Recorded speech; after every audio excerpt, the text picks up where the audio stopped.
那讲到这个姓刘的空军退伍上校吸收官兵做中国的间谍，这个名单当中有一对军官的翁仔某涉嫌利用机密的文件换来上百万的钱。这个军官互人重判19年6个月，伊的太太是20年6个月。立即回转脱离。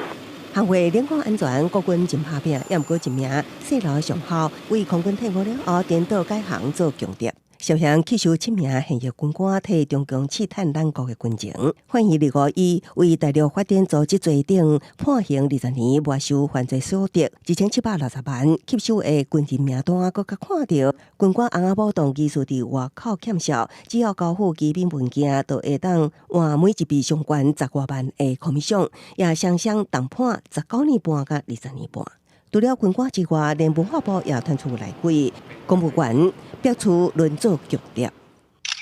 详细看过作，伊是王族文化中心科员，陈德文破案，互检方发现几啊年前涉嫌接受招待去中国海南旅游，熟悉对方的官员了后，替中共探寻中毒证据。涉嫌为大陆地区发展组织刺探、收集公务秘密，侦查后依违反国家安全法等罪嫌起诉方姓被告等5人。会当甲中共国安单位牵条线，靠大商方向廉局翁仔某牵线，红赛作为海南省大资企业协会营副会长，涉嫌替中共伫台湾发展组织，然后吸收精神业者、帮派成员，搁较找人想要拍伫变联会中心，处理毒派人士动向，检方以违反国安法等罪嫌，将5个人提起公诉。涉案的科员已经伫网状单位服务真侪年，今麦方查出涉及间谍，文化部以文字回应调查。到伫今年的8月调查资料，迄天已经将伊停职，即马也移送顶界。对方渗透刺探证据，